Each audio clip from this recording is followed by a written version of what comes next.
So it's election day 2014, and the Democratic Party is looking like it's on the verge of a major loss.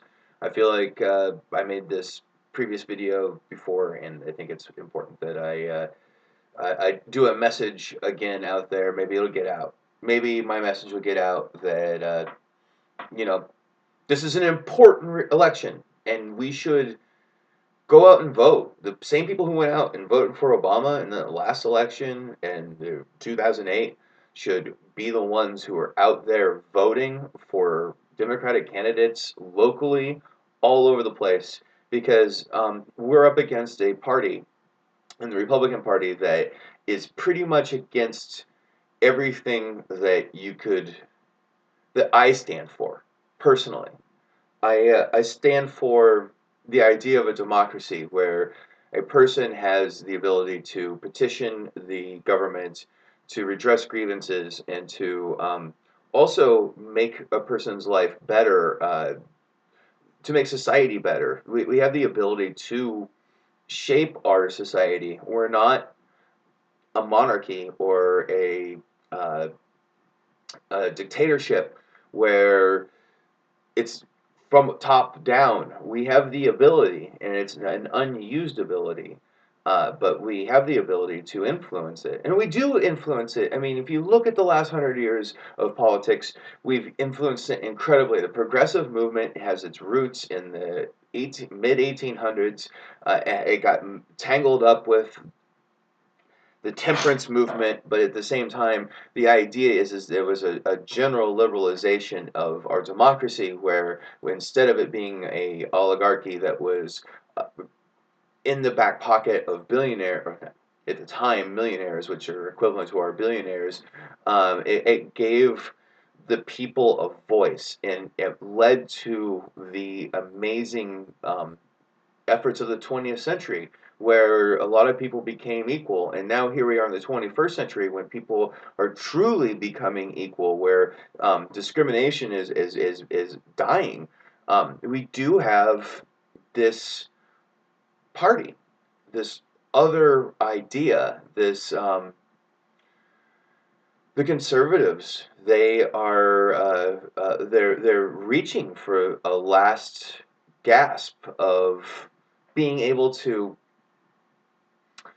control the lower people, meaning the lower classes, the working class, the uneducated, this is it. And so this is an indictment of the Republican Party. So first of all, they're pro-war, which is anti people of lower class and lower standing minorities. Those are the people in today's army who volunteer because it's a way. The army is a way to have a job and learn skills that you wouldn't be able to get a lot of times with the educational background of the people who end up going to the army. And it's not to mean that they're dummies or anything. It's just they haven't had the same opportunities as other people, and so these people they get thrown into the war. They get thrown into wars that they have absolutely no stake in, and it's because they were looking for an opportunity. And I mean, they perform gallantly. They're amazing, but it's unfair to the lower classes that we don't have a draft anymore. So a vocal protest to war is a lot more difficult to come by. And it's a change that happened after Vietnam, and it's understanding why it happened after Vietnam. Um, I believe that the Republican Party is pro income disparity.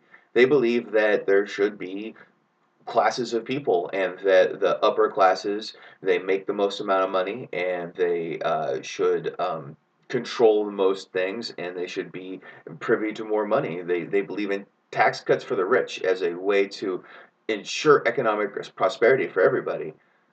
I'm sorry, but that doesn't work, and we've tried it and it doesn't work. The last 35 years we've been trying this, and not quite 35, but right about then, like, we've been trying this, and it's failed.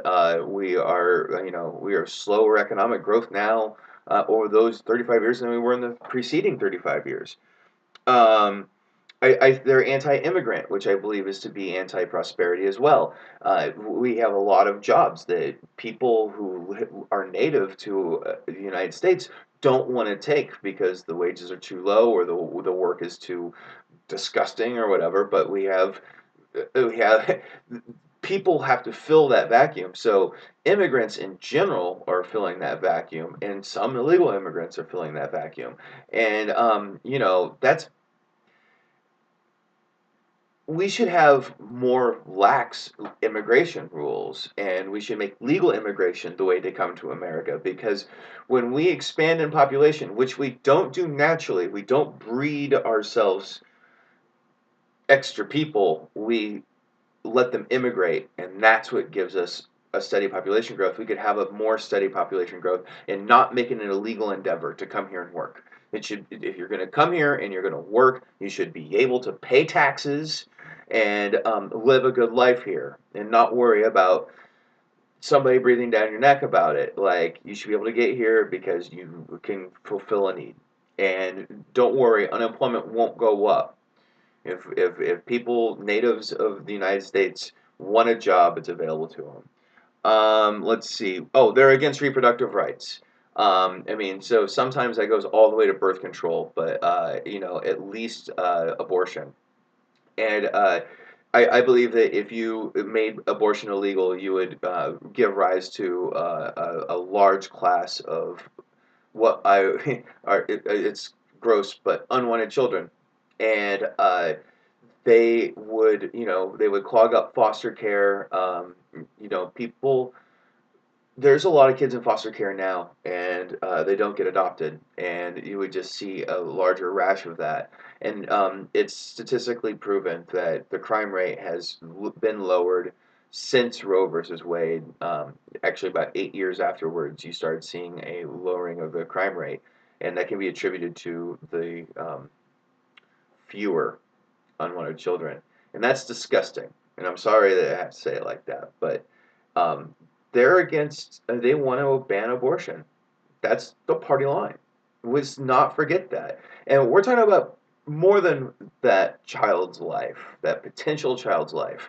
We're talking about sometimes people aren't ready to make those decisions for themselves. And yeah, you could talk about personal responsibility. You could, but history is filled with people who are personally responsible who still have unwanted pregnancies. Okay, I think I've had enough time on that one. Um, let's see. Oh yeah, being anti-regulation is being anti-prosperity in my mind, because um, boom bust cycles don't do anybody any good. And I believe that government regulation in the financial world is necessary, and it should be done responsibly, so it's not completely constrictive, but or restrictive. It needs to be it needs to be done right, so we don't have to suffer through boom bust cycles. It's not good for the economy to go through that, and any good economist will agree with that.